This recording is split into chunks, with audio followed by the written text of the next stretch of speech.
Bismillahirrahmanirrahim. Assalamualaikum warahmatullahi wabarakatuh dan salam sejahtera.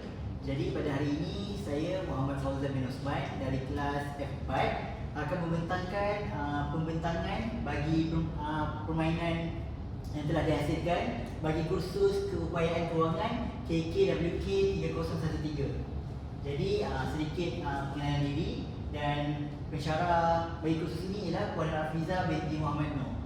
Okey, saya teruskan. Jadi inilah merupakan slide pertama, iaitu penciptaan permainan kewangan. Ini merupakan watak-watak permainan dalam permainan saya. Okey, seterusnya isi kandungan. Yang pertama, dalam slide ini saya akan bentangkan berkenaan pengenalan projek ini. Yang kedua, objektif permainan. Yang ketiga, elemen permainan. Yang keempat, proses penghasilan. Yang kelima, pengurusan permainan. Yang terakhir sekali iaitu keenam, kekuatan dan kelemahan permainan. Okey, ini merupakan sedikit gambaran bagi projek permainan yang telah dihasilkan. Yang mana ini merupakan papan induk ataupun papan permainan. Yang ini iaitu tajuk permainan ini ialah Sandwich Game. Yang ini merupakan belakang bagi papan permainan, iaitu sedikit pengenalan diri, iaitu bagi pelajar dan peraturan bagi permainan ini. Yang terakhir sekali ialah bank ataupun tempat penyimpanan duit yang dihasilkan bagi permainan yang hendak dimainkan ini. Okey, pengenalan. Yang pertama, kit permainan ini diberi nama sandwich. Mengapa sandwich? Okey, kenapa? Tengok dulu. Sasaran pemain ialah murid tahap 2, iaitu murid tahun 4, 5 dan 6. Kerana mereka perlu lebih berfikir tentang kewangan mereka dalam kehidupan seharian. Mungkin boleh juga diberikan untuk tahap 1 tetapi kurang sesuai. Kerana murid tahap 1 ni dia punya tahap kewangan dia mungkin basic tu ada, tapi untuk yang lebih tinggi tu kurang. Kerana dalam permainan ni ada elemen-elemen yang tinggi sedikit. Jadi konsep permainan yang bertemakan galaksi ini memerlukan setiap angkasawan perlu mengelilingi matahari melalui planet dan bintang untuk menjadi kaya atau bebas masalah kewangan. Sekiranya angkasawan tu dah mengelilingi matahari ni, dia boleh jadi bankrupt atau muflis, ataupun dia boleh jadi kaya ataupun tak ada masalah kewangan pun dalam permainan ni lah. Itu targetnya. Jadi kita pergi kepada yang pertama, objektif permainan. Ada 4 objektif. Yang pertama, meningkatkan kesedaran dalam ilmu kewangan. Seperti kita tahu, kita pun belajar dalam kursus keupayaan kewangan. Jadi memang nak meningkatkan permainan ni untuk tingkatkan ilmu kewangan lah dalam kalangan murid. Yang kedua, mengajar kemahiran pengurusan kewangan. Sebab dalam ni ada 4 ilmu penting, iaitu nanti saya akan jelaskan. Yang ketiga, membina keyakinan dalam pengurusan kewangan. Yang terakhir sekali, menggalakkan pembelajaran yang menyeronokkan.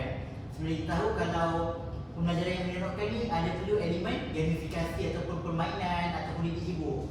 Permainan ni menunjukkan pembelajaran yang menyeronokkan lah. Okey. Seterusnya, tadi saya sebut ada 4 elemen kan. Yang pertama, elemen pelaburan. Yang kedua, simpanan. Ketiga, pengurusan kredit. Yang keempat, hutang. Okey, dalam permainan ni yang dihasilkan ini ada 4 warna, yang mana ada hijau, kuning, biru dan merah jambu. Okey, yang pertama hijau. Hijau merupakan pelaburan yang terdapat 4 pelaburan dalam permainan yang dihasilkan, iaitu obligor ataupun pelaburan emas, etika iaitu insurans ataupun medical card. Yang ketiga, tabung haji iaitu mendapat melalui dividen dan sebagainya. Yang keempat, ASB, simpanan, dan melalui dividen-dividen yang dihasilkan yang dapat diterima setiap tahun. Hasil simpanan yang diwasana berapa kali. Yang kedua, warna kuning.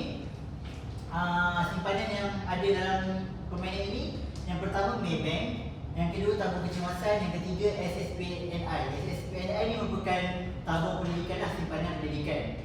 Yang ketiga, pengurusan kredit, yang mana e-cover iaitu kredit rumah. Pro2 iaitu kredit bagi kereta. Yang ketiga IKEA, yang mana kredit untuk perahu rumah, perabot rumah lah dan sebagainya. Yang keempat, gadget, kredit juga. Kita boleh beli handphone, laptop, komputer riba ataupun komputer sendiri ataupun tablet dan sebagainya. Hutang pula, hutang ada 4 juga. Yang pertama, hutang PT-PTN. Yang kedua, Shopee Pay Later. Yang ketiga, bil tertunggak. Yang keempat, pinjaman peribadi. Okey, itu merupakan elemen-elemen yang terdapat dalam permainan yang dihasilkan ini. Okey. Okey, dalam permainan ini ada 4 watak. Seperti tahu kita kan dalam tema galaksi atau angkasa. Jadi watak-watak ni merupakan angkasawan lah. Jadi angkasawan ni ada 4 peringkat ataupun 4 watak yang berbeza. Iaitu yang pertama angkasawan pro, yang kedua angkasawan senior, yang ketiga angkasawan novice, dan yang terakhir sekali yang keempat angkasawan junior. Jadi setiap watak ni dia mempunyai latar belakang yang berbeza dalam permainan ini. Itu lain sikit daripada orang lain. Tiba. Okey. Latar belakang angkasawan, kita angkasawan pro. Dalam permainan ni angkasawan ni dia memiliki kewangan berjumlah RM85,510. Sebab apa? Sebab dia dah pro lah. Sebab dia dah banyak pengalaman, gaji pun dah banyak. Kini dia punya kewangan yang akan diterima untuk bermain permainan ni RM85,510.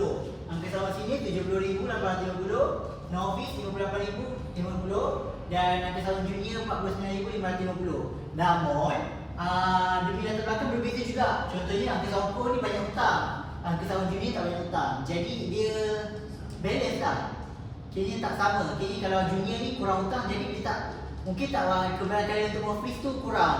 Pro ni banyak hutang, mungkin kebarangkalian untuk novice tu tinggi. Jadi dia ada pro and cons bagi keempat watak ni.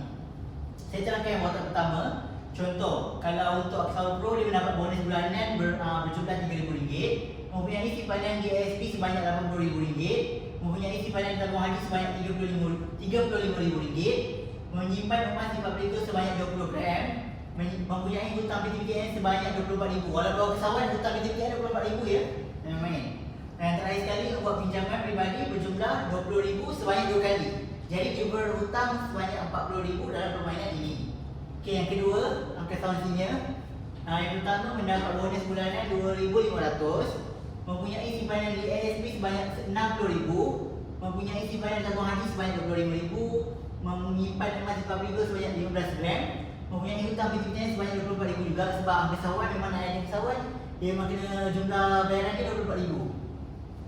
Dan yang terakhir kali membuat pinjaman peribadi sebanyak RM20,000. Jadi tadi 2 kali, iaitu sekali je.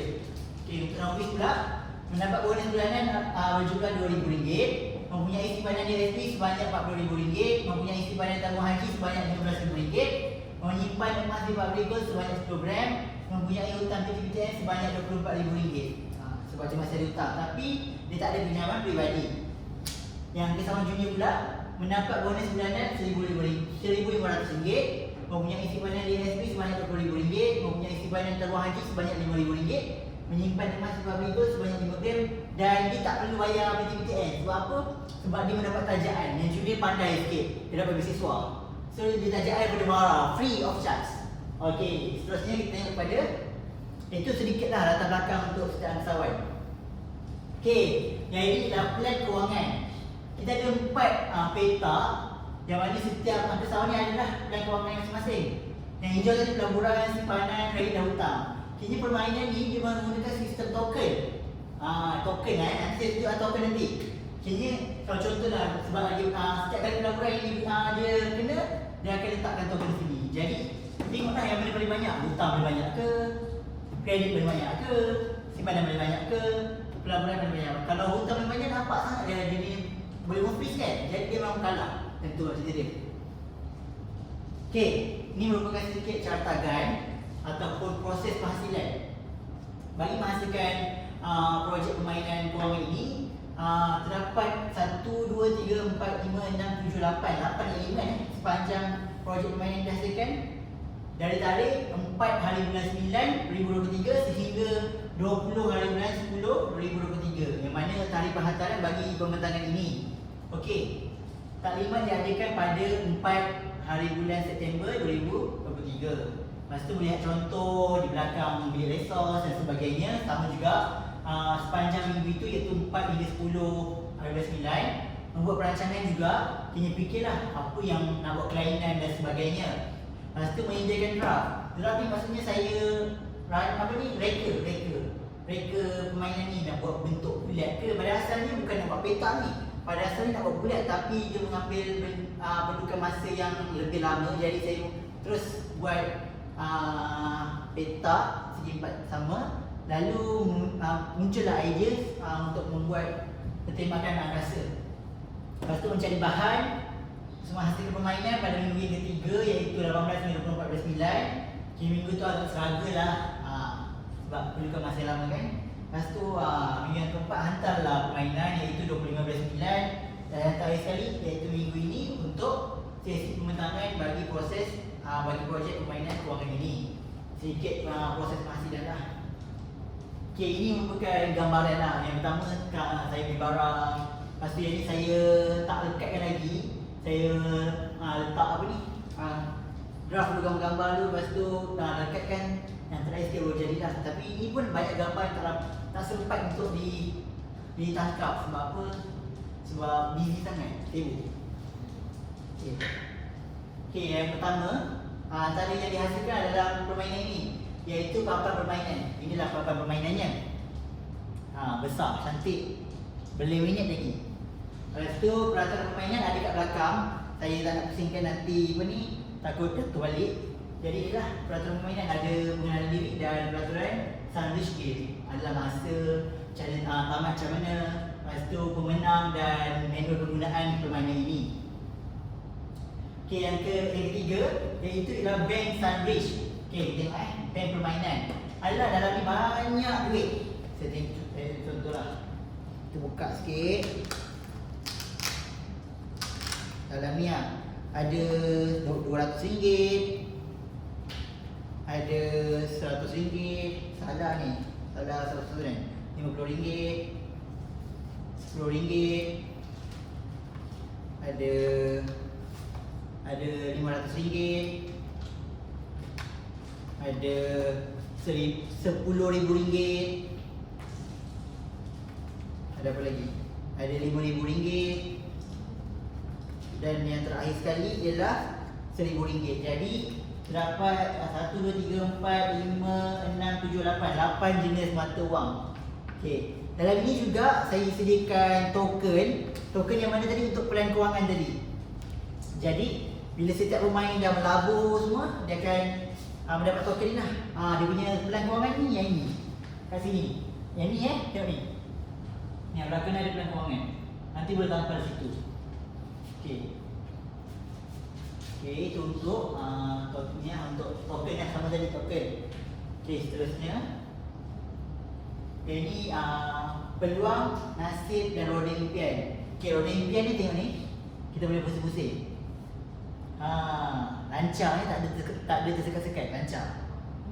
Okay, angka seorang pro nak main. Okay, dia punya satu, jalan satu. Mulanya di sini. Okey, untuk peluang nasib pula, ada yang bahagian peluang nasib nanti dia kena peluang, so kita ambil sini. Nanti rasa waktu permainan nanti letak peluang nasib tu atas peluang dan nasib ini. Okey. Sama tu. Okey. Seterusnya penghasilan yang berapa tak ingat, kad debit dan kad insurans. Okey, dalam ni ada kad debit dan kad insurans. Tengok Hop. Kayaknya mereka berpeluang untuk belilah. Yang ini berjumlah, ini debit card ni. Debit card ni semua akan dapat. Semua peserta akan dapat sebab sebab dia punya latar belakang tadi kan banyakan jumlah duit dia. Okay, jadi debit card ni RM50,000. Ini setiap kali dia guna, nanti pengurus akan tulis balance dia menggunakan marker whiteboard kat belakang ni. Sebab dia laminate kan, jadi dia boleh tulis. Ini setiap kesawan akan dapat dia punya debit card. Manakala insurans ni dia boleh pilih dia nak ambil apa ni, ambil jenis yang mana. Sebab apa, nanti kat sini kat dalam bintang ni ada insurans dia. Ada plan kat belakang ni. Contoh plan 1 RM50,000, 100 sebulan. Plan 2 RM100,000, 200 sebulan. Plan 3 RM200,000, 300 sebulan contohnya. Inilah dia punya ni. Saya sediakan setiap 4 ni ada. Tujuan kalau mereka nak beli yang mana-mana ikut kemampuan diorang ada duit lah. Okay, penat lah. Okay. Seterusnya ini penerangan setiap bintang. Yang mana setiap bintang ni ada penerangan. Contohlah saya ambil satu IKEA. Ada penerangan dia lah. Membayar RM200 sebulan untuk kabinet dapur yang berharga RM10,000. Ini iaitu warna biru yang mana pengurusan kredit. Kalau saya baca yang lain, pelaburan emas mendapat keuntungan sebanyak RM20 bagi setiap gram. Tadi kan Angka Sawah tadi kan simpan emas kan. Kalau Angka Sawah Pro tu dia ada 15 gram. So 20 kali 15 lah untuk dia. Macam tu lah. Lepas tu bila dah dapat tu je, ambil token, dekatkan dekat plan kewangan tadi. Okey, seterusnya yang terakhir sekali latar belakang setiap angkasawan dan plan kewangan. Ini tadilah. Okey ni. Ini latar belakang dia. Ini nanti dia orang boleh baca. Okey, boleh baca. Latar belakang dia, latar belakang ada plan kewangan. Okey. Okey, sekarang kita pergi pada pengurusan permainan yang mana jumlah pemain 4 orang pemain, seorang pengurus, boleh bermain secara individu atau kumpulan. Maksud di sini kiranya setiap angkasawan ni boleh mewakili individu ataupun mewakili kumpulan. Yang mana kumpulan tu cikgu boleh pilih sebab tadi kan ada tahap-tahap pro semua tu kan. Okay, contoh kalau aktiviti sebelum ni kumpulan ni menang kan, jadi kumpulan ni akan layak untuk mendapat watak sebagai angkasawan pro. Okay, kumpulan mana yang paling tak aktif ataupun yang kurang aktif dapat angkasawan junior je. Jadi itu untuk menarik minat supaya murid lebih fokus dalam kelas, lebih aktif dalam kelas. Jadi bila nak main aktiviti ni je, murid-murid akan lebih aktif dalam kelas. Okay, bila dia aktif ni, kumpulan mana yang lebih aktif, dia akan dapat watak yang paling tinggi tadi. Okay. Untuk masa minimum 20 minit tapi tak efektif sangatlah 20 minit sebab dia memerlukan masa lebih panjang sebenarnya. Yang maksimum 60 minit dan lebih lagi lah sebenarnya boleh, tapi ini antara yang terbaik lah 1 jam 60 minit. Okey, seterusnya permainan tamat apabila pemain diisytihar muflis. Macam mana diisytihar muflis? Contoh tadi kat pelan kewangan tadi dia banyak sangat hutang. Lepas tu banyak sangat kredit sampai tak mampu nak bayar, duit dah habis. Jadi muflis. So dia tamat bermain. Lepas tu masa permainan pun telah tamat. Okey, pemenang pula dia kira macam mana? Jumlah duit dan aset peribadi yang tertinggi. Dia boleh ada 3 kategori tiga cara lah untuk tengok pemenang macam mana. Yang kedua, pemain dengan jumlah token simpanan dan keuntungan pelaburan paling banyak. Yang ketiga, pemain dengan jumlah token kredit dan hutang paling sedikit. Tadi yang ketiga ni berdasarkan pelan kewangan yang telah dibina tadi. Okey, kita pergi pada peraturan ataupun manual penggunaan lah. Jadi permainan ini boleh dilaksanakan sama ada perlawanan antara individu maupun perlawanan antara kumpulan. Yang kedua, jumlah pemain adalah seramai 4 orang, seorang pegawai dan seorang pencatat. Seeloknya ada seorang pencatat lah. Yang ketiga, terdapat 4 jenis watak iaitu angkasawan junior, angkasawan novice, angkasawan senior dan angkasawan pro. Yang keempat, setiap angkasawan mempunyai tahap kewangan yang berbeza.